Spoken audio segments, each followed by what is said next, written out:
Welcome to Life Stories, where the janitor everyone overlooked turned out to be the most brilliant mind in the building. She spoke 9 languages fluently, she mopped floors at night, and for 13 years no one ever asked her name. Until one morning, someone did, and nothing was ever the same again. This isn't just a story about talent, it's about who gets seen, who gets silenced, and what happens when the wrong person finally speaks at the right time. If you've ever felt invisible, if you've ever been underestimated, if you've ever wondered whether your worth would ever be recognized, this story is for you. Now, let me take you back to where it all began, a marble lobby in downtown Dallas, and a voice that changed everything. It started, as these things often do, in a place no one was looking. The marble lobby of ArcLight Dynamics shimmered beneath recessed lighting, a sleek testament to corporate ambition in downtown Dallas. Each morning, it hummed with designer shoes clicking over polished floors and voices heavy with caffeine and purpose. Executives passed through like royalty, barely glancing at the badges of those who held the doors open for them. Nia Reynolds moved among them unnoticed, a ghost in burgundy coveralls and non-slip shoes. For 13 years, she'd scrubbed the fingerprints off glass panels and wiped away coffee rings no one remembered leaving behind. She had a name tag, yes, but no one ever really read it. She liked it that way. Until the morning someone did. It was just after 8:30 a.m. Carter Langston, CEO of ArcLight, was on his usual route from the executive garage to the 18th floor penthouse office. His mind was already on a failing vendor deal in Brazil and an upcoming investor call when he heard it. A voice, crisp and fluid, carrying Mandarin tones with ease. He stopped mid-stride. Not because it was Mandarin, but because it was her. Across the lobby, near the touchscreen directory, Nia stood calmly explaining directions to a confused older man in a navy windbreaker. Her hands moved with assurance, her voice warm, not practiced but lived in. Then she turned, spotted a delivery man with a clipboard, and switched to Spanish without hesitation. Moments later, she was answering a French-speaking vendor's question with a smooth nod and the kind of pronunciation that doesn't come from apps or phrasebooks. Carter stared. He had seen her before, in passing, late at night when the offices had emptied and the city turned glassy and still. She'd always been polite, always quiet. He never asked her name, never needed to. But now, suddenly, he needed to know everything. He approached slowly. "Excuse me?" Nia turned, her expression composed, as if CEO spoke to her every morning. "Yes, sir?" That was Mandarin. She nodded.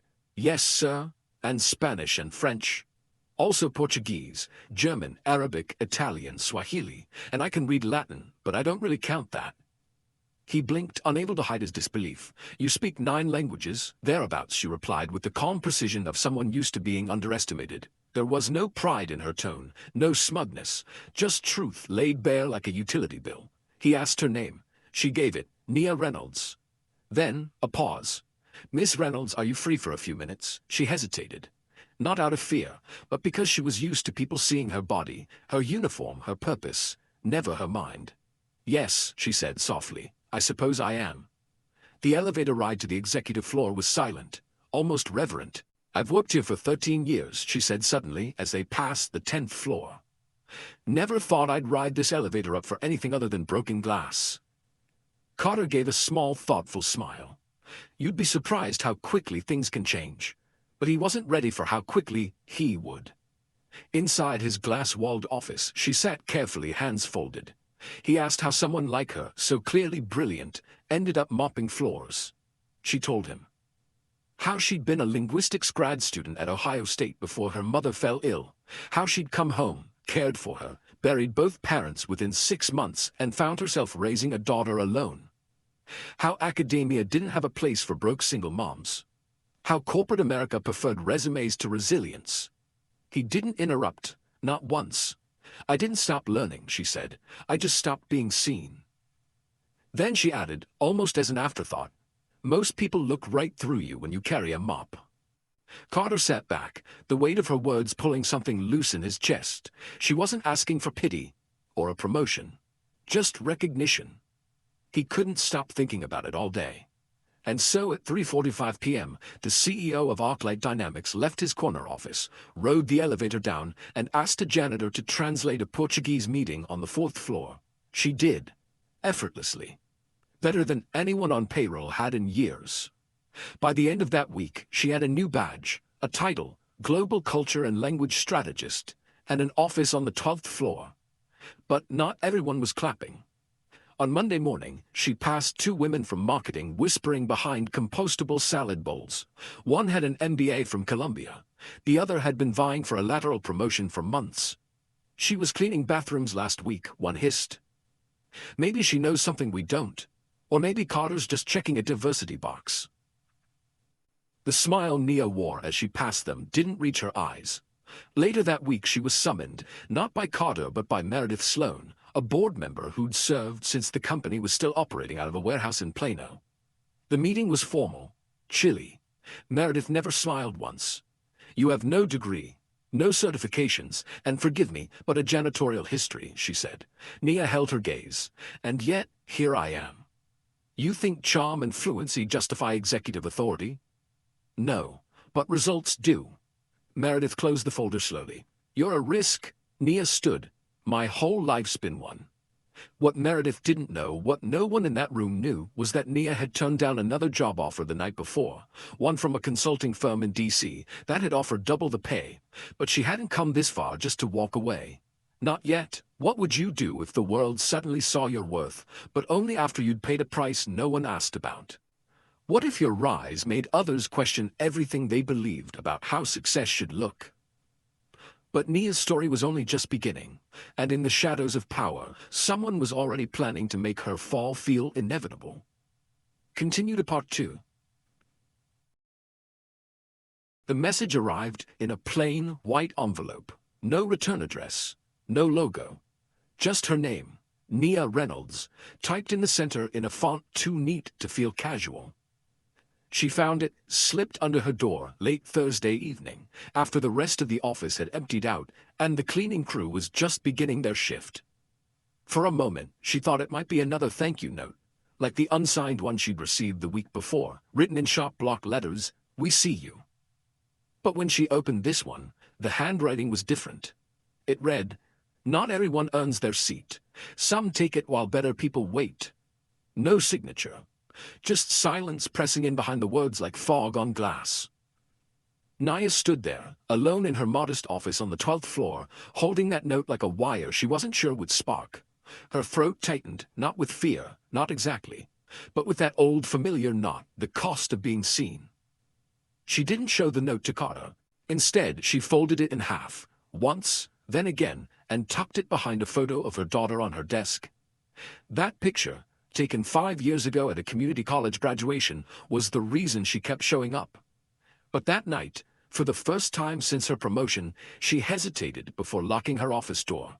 Something had shifted. Not just in her title, in the building, in the eyes that now watched her like a lit match. The next morning, the tension thickened. She was scheduled to lead a cross-departmental workshop for mid-level managers on cultural risk factors in new markets. It was the first time she'd present without Carter in the room.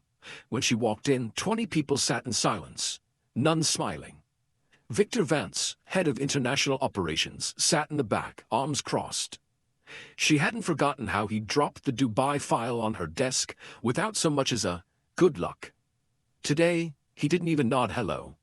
Nia's voice didn't shake, but her fingers gripped the edge of the podium a little tighter as she opened with a case study about a failed European rollout caused by a mistranslation of one word, sensible, which had been read as sensitive, costing the company $2 million in lost contracts and trust. She ended with a question: what's the cost of not listening to people who speak the language, not just linguistically, but culturally? Silence. Then, someone muttered, "Depends who's asking." She met his gaze, unblinking. "I'm asking," she said. Later that afternoon, Carter stopped by her office, a rare visit since her onboarding. "You're causing a stir," he said, leaning against the doorframe. "Is that what we're calling it now?" She replied, tired but still standing tall. "They'll come around." "Will they?" Her eyes didn't flinch. "Some of them are waiting for me to fail." Carter stepped inside, his face serious now. You're right, some are. And not all of them will celebrate you even when you succeed. But the ones who matter, the ones watching from the shadows, the ones still wondering if they'll ever be seen, you're leading them. She looked down at her hands. I didn't sign up to be anyone's symbol. Maybe not, but you are now. And then he hesitated. Something in his expression dimmed slightly, as if the weight of the truth he was about to share cost him more than expected. Meredith Sloan wants to put your role under review. Nia blinked. What does that mean? She's raising questions about your credentials, about the process. She's pushing for an internal audit. Nia's chest tightened. Because I don't have a framed diploma? No, because you represent a change she can't control. He paused. She wants to know if you're replicable. A chill ran down her spine. I'm not a prototype. I know that, he said. But this is her way of testing how much this company actually believes in what we say we value. And what happens if they don't? Carter didn't answer. Not right away. Then we fight. But Nia already knew what that would mean. It wouldn't be a debate in the boardroom. It would be whispers in hallways, side-eyes in meetings, polite exclusions from conversations that shape futures. Still, she nodded. Then let's fight. But when Carter left, and she sat alone again, the question that had haunted her years ago returned louder than ever.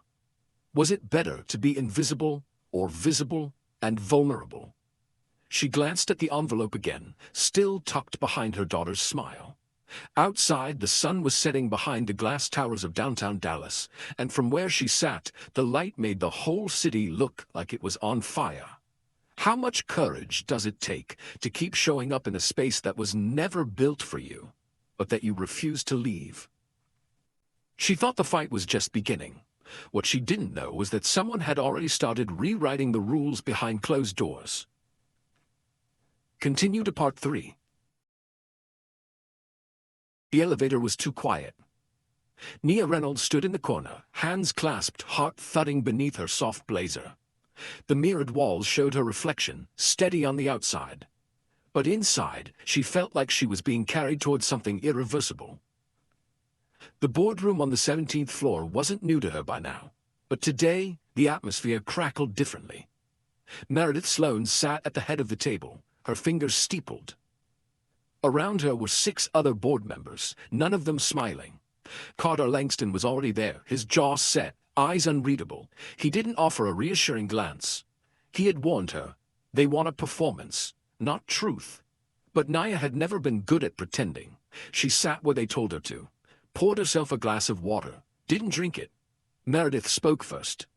We appreciate you joining us on such short notice. Nia nodded once. Of course. We've reviewed the scope of your role, Meredith continued. And while your contributions have been noted, there remain concerns about long-term suitability. Nia didn't flinch. Because I lack a formal degree. Meredith gave a thin smile. Because there is no precedent for you. It wasn't an accusation. It was a confession. A quiet admission that they didn't know what to do with someone who had succeeded outside their system.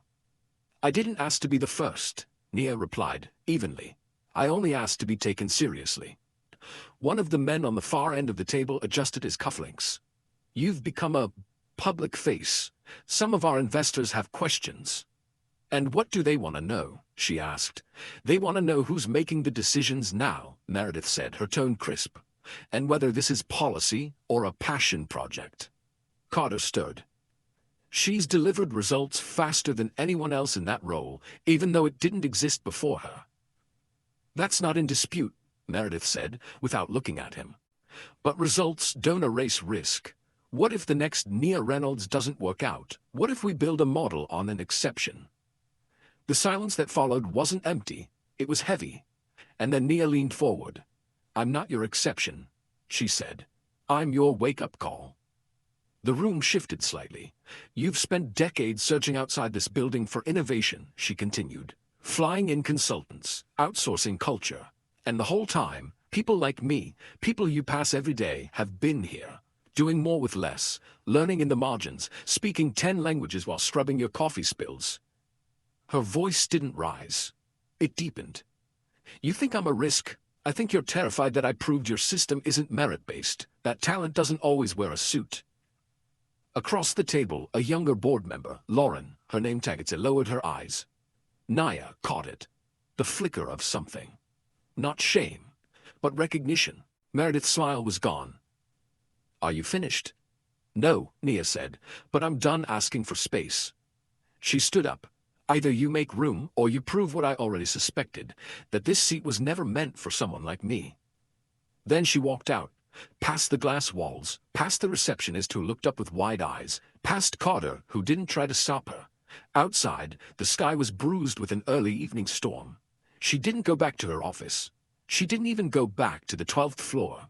Instead, she walked to the lobby, the place where this whole thing had started, where she had once mopped, unnoticed. She sat on one of the benches beneath the skylight, watching the rain begin to patter across the glass above. It should have felt like the end. But it didn't. An hour later, Carter found her. They're voting, he said. You may want to hear the result. She shook her head. I already know it. He sat beside her. I don't. Nia turned to him. Do you know what I thought about while they talked in that room? He shook his head. My daughter, when she was 9, she wrote a school essay about what she wanted to be when she grew up. She wrote, I want to be seen. Not rich, not famous, just seen. Carter looked down at his hands. Nia stood again. If they ask for my resignation, tell them I left the door open behind me. Someone else will walk through. He smiled faintly. You think someone will? She paused. They already are. 2 days later, ArcLight's official press release hit the company intranet. It was short, clinical, effective immediately. The role of global culture and language strategist is being sunset. We thank Ms. Reynolds for her service. No public thank you, no plaque, no acknowledgement. But in the break room on the 12th floor, someone left her a bouquet of sunflowers and a note. You changed more than policy, you changed people. No signature, but she knew. Months passed. Nia found work consulting for nonprofits, then for a mid-sized logistics firm in Detroit that didn't care where she came from, only what she brought. She started a program called the Listening Project, designed to train companies to recognize and promote internal talent from non-traditional roles. Her first client was a chain of hospitals in the Midwest. Her second, a bank in London. And back in Dallas, in the newly renamed Atwater Room at ArcLight HQ, a young intern named Bao, quiet, brilliant, and fluent in 3 languages, was promoted to a junior strategy role. He never met Nia in person. But on his first day in that new role, he found a laminated quote taped inside his desk drawer. Don't wait for someone to hand you the mic. Speak anyway. NR, what did this story mean to you? Did a particular moment or message stay with you? Comment 100 if this story moved you. Let us know what country you're watching from. Share this video with someone who needs to be seen. Thank you for watching Life Stories.